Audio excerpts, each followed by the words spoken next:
Mysterious World is written and read by me, Albert Jack. Chapter 2. The hunt is still on for Bigfoot. What made the oversized tracks found in Bluff Creek, California and other parts of America? Was it a giant ape, or is it just a big jape? In 1924, a group of miners working at the Cascade Mountain Range in the state of Washington were startled to see a huge simian creature staring at them from behind a tree. Panic-stricken, one of the men fired at it, and although the bullet appeared to hit the giant ape in the head, the beast ran off, apparently unharmed. Soon afterwards, another of the miners, Beck, spotted it again on the edge of a canyon and again fired at it, this time hitting the creature in the back. The group watched as it fell over the ridge. They scrambled down into the canyon below but could find no trace of the creature's body. However, that evening as it grew dark, the men heard strange scratching sounds outside their log cabin and saw shadowy gorilla-like faces at the window. The terrified miners barricaded the door, but soon the creatures were hammering at the roof and walls. Heavy rocks were thrown and the cabin rocked from side to side. The men began shooting through the walls in all directions, but the hammering continued, only ending as the sun rose the following morning. The miners packed up at once, left their cabin and vowed never to return. It was only after Eric Shipton famously photographed a giant footprint along the Menlung Glacier of Mount Everest in 1951, putting his pickaxe alongside it to show its size, that interest in giant mysterious apes began to gather pace. During the 1953 expedition to Everest, when Edmund Hillary and Sherpa Tenzing were the first to successfully climb the mountain, both men reported seeing oversized footprints. Hillary himself later disputed that these were Yeti tracks, but there was so much interest in finding out more, the Daily Mail sponsored a snowman expedition in the Himalayas the following year. Keen to discover more about America's very own Yeti-style legend, John Green tracked down Beck in the late 1960s and interviewed him for his book, On the Track of the Sasquatch, and the Bigfoot mystery took even firmer root in America. The word Sasquatch, applied to the large hairy hominid in its North American manifestation, was first coined much earlier in the 1920s by J.W. Burns. Whilst working as a schoolteacher in the Chehalis Indian Reserve on the Harrison River, he had learned that the Native American Indians used the words Susquatch and Suquatee to describe various giant men of their own legends. To simplify matters, Burns decided to invent one name to cover all such creatures, and through one of his articles introducing British Columbia's hairy giants, published in 1929, Sasquatch passed into wider use. As the public fascination for the giant ape man grew, the media began to report sightings on a regular basis. In 1958, road construction worker Ray Wallace was amazed when his colleague reported finding huge footprints in the dirt at Bluff Creek in Northern California, the area they were working in. The local press descended, and soon the story was front-page news all over America. Casts were made of the prints, which experts declared genuine. The first newspaper to carry the story, the Humboldt Times of Eureka in California, used the name Bigfoot in their headline, and the word has since become synonymous with America's favorite mystery creature. When more tracks were found, Sasquatch hunters flocked into the now famous Bluff Creek area to see whatever else they could find. It wasn't until Ray Wallace's death in December 2002 that the mystery was revealed. Members of Ray's family requested that his obituary should announce that, with his passing, Bigfoot had also died. Ray Wallace immediately became one of the most controversial figures in Bigfoot history when it was revealed that he, along with a handful of his close friends and co-workers, had made the tracks themselves. Investigators soon worked out that all of the tracks appeared in areas that Ray had worked in. In the early days, that had been in Washington state, where the first footprints had been found, while over 20 years later discoveries were being made further south, in California. Bigfoot had not been on the move. Ray Wallace had. Family members then produced dozens of different oversized foot molds made out of either wood or clay that Ray would have spent weeks crafting and honing.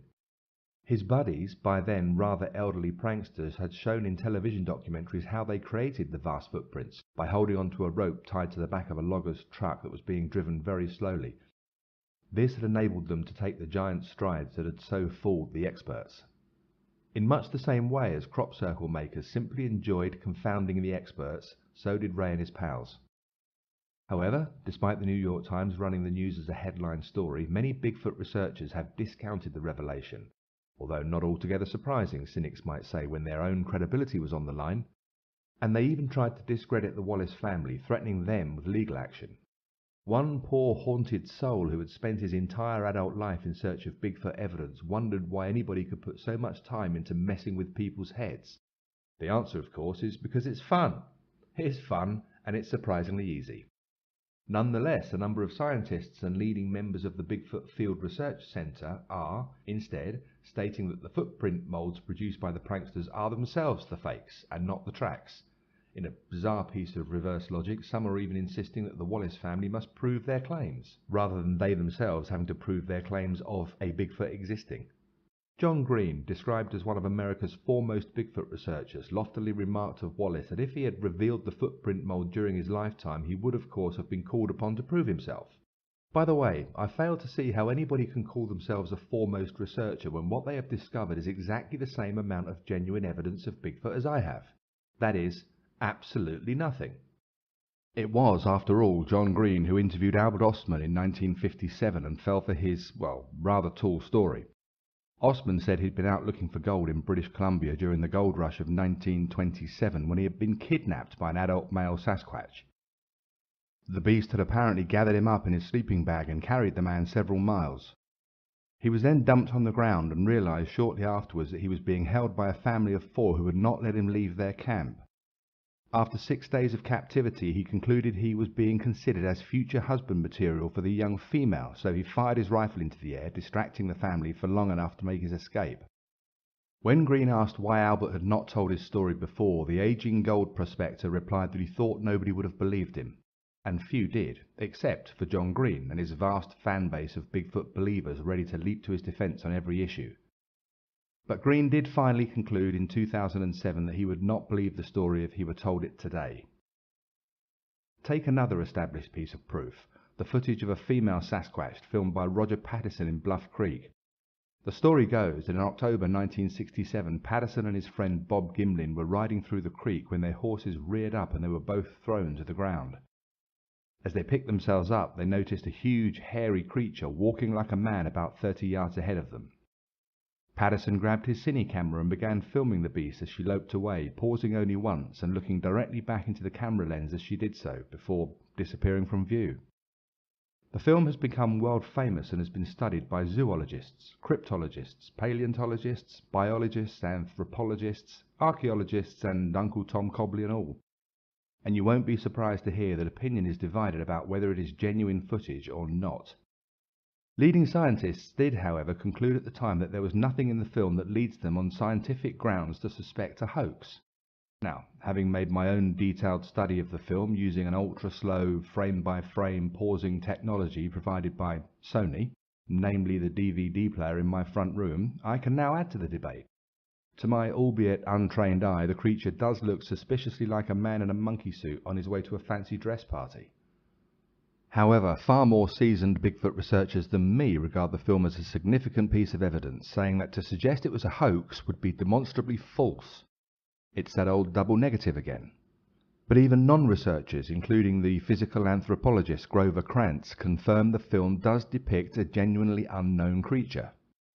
Another prominent primate expert, John Napier, is still not entirely convinced, but did once reveal, "I couldn't see the zipper then, and I still can't.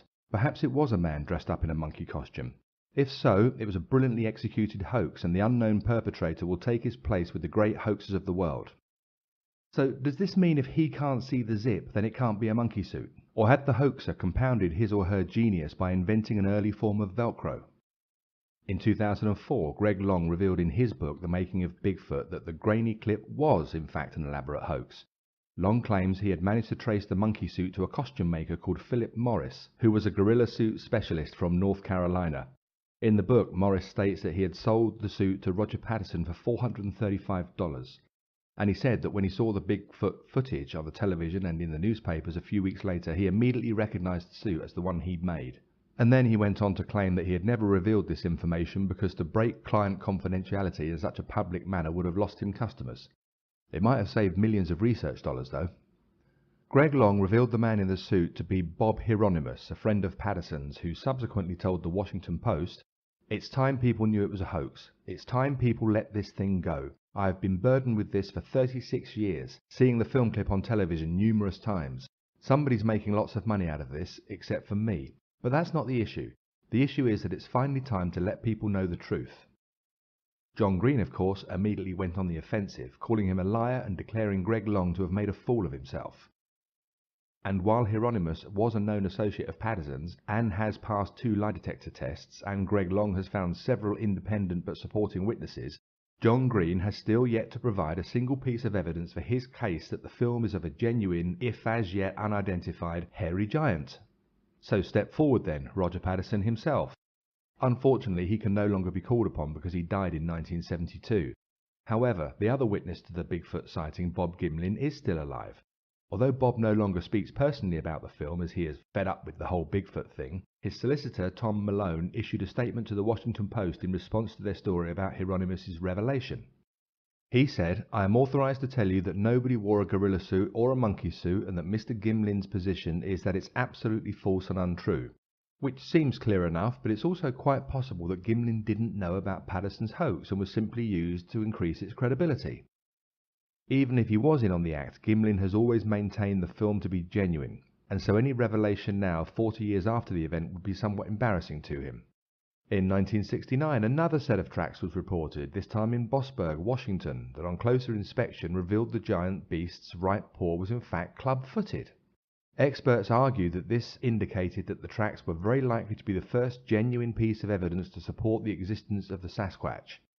Professor John Napier, whose book Bigfoot was published in 1973, wrote, "It's difficult to conceive of a hoaxer so subtle, so knowledgeable, and so sick who would deliberately fake a footprint of this nature. I suggest that it's possible, but it is so unlikely I'm prepared to discount the idea that it's a hoax." So that's straight from the school of, if I couldn't think it up, then nobody else could think it up either. And with such imaginative minds on the trail of Bigfoot, it's hardly surprising he's managed to elude us for so long.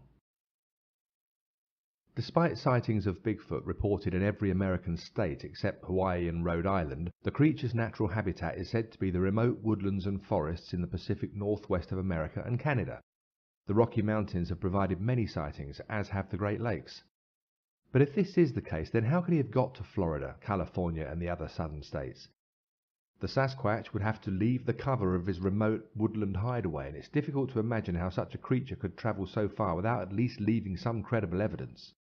You'd certainly expect to see him in the queue of the Greyhound bus. But unfortunately for the wonderfully named Texas Bigfoot Research Center, the TBRC, it turns out that most of the evidence found, such as blood or hair samples, footprint casts or photographs, usually turn out to be fake and never, as yet, from an unknown creature. Investigators at TBRC say they receive reports of over 100 sightings each year in Texas alone. While on the homepage of their website, Janet Board states that if the skeptics are right and there is no such creature as Bigfoot, then it is a fact that thousands of Americans and Canadians are either prone to hallucinations or are compulsive liars or are unable to recognize bears, deers and vagrants. Quite how she includes tramps in this is anybody's guess. Also on the homepage of the TBRC website is something that bears further examination. One Rick Knoll is quoted stating his reason why no firm evidence for the existence of a big hairy part man part simian type monster has ever been found. 1.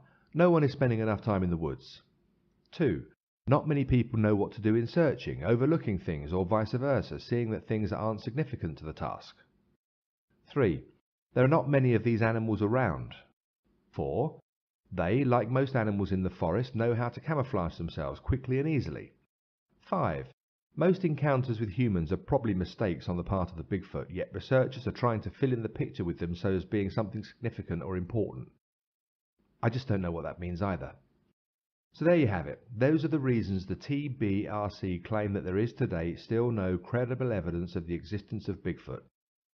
How is it that despite the use of the whole spectrum of technology, from heat-seeking cameras with night vision to thermal imaging, that nobody has been able to confirm the existence of a single Bigfoot?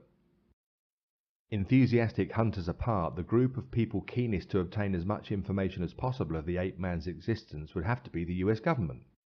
And as they have surveillance equipment that can detect a small nuclear warhead buried in the desert somewhere near Baghdad, it's fair to assume they would have picked up one of the thousands of Sasquatch that have to exist if all the Americans and all the Canadians who claim sightings are not lying. Such a large number of sightings does suggest that Bigfoot or a relative of his could well be out there, Indeed, I, like Janet Board, refuse to believe that so many people could be lying. But hundreds of small, circumstantial and unproven reports do not add up to a single solid fact. It's like pouring 30 separate measures of Jack Daniels into a large glass. Added together, they don't make the drink any stronger in flavour. It still tastes exactly the same. But if you drink it all, as I've discovered through experimentation for this very investigation on your behalf, you will fall over. Scientifically speaking, weak evidence should not become any stronger just because there's lots of it, although it can affect your judgment in the end. But the Texas Bigfoot Research Center is not the only organization dedicated to finding firm evidence. There are many others throughout America. On the 27th of December 2003, for example, the Pennsylvania Bigfoot Society, the PBS, hosted their 5th annual East Coast Bigfoot Conference. And the keynote speaker, Stan Gordon, a veteran researcher and the founder-director of the Pennsylvania Association for the Study of the Unexplained, concluded his opening speech linking Bigfoot sightings with unknown UFO activity in the same areas, although he did stop just short of announcing Bigfoot is a spaceman, which I would have done just for the headline. There is no doubt the evidence suggests that there is something out there, he assured the audience as they sat there hanging on his every word, and then he continued, but we just don't know what it is yet. I see. Loch Ness Monster all over again. Another speaker at the conference, Paul Johnson, a chemistry professor at a university in Pittsburgh, thought he knew. Bigfoot is a quantum animal that moves freely between the real world as we know it and the quantum world outside the reach of conventional laws. He went on to explain how that in quantum physics, electrons do not follow the normal rules of physics. Although he admitted his ideas were unconventional, he also noted, contradicting himself in the process, that nothing as large as Bigfoot could behave like an electron in reality, which was a relief because everybody knows that a living being is unable to dematerialize and then reappear in perfect working order in another place. Oh, unless of course you're travelling on the Starship Enterprise, and then you can.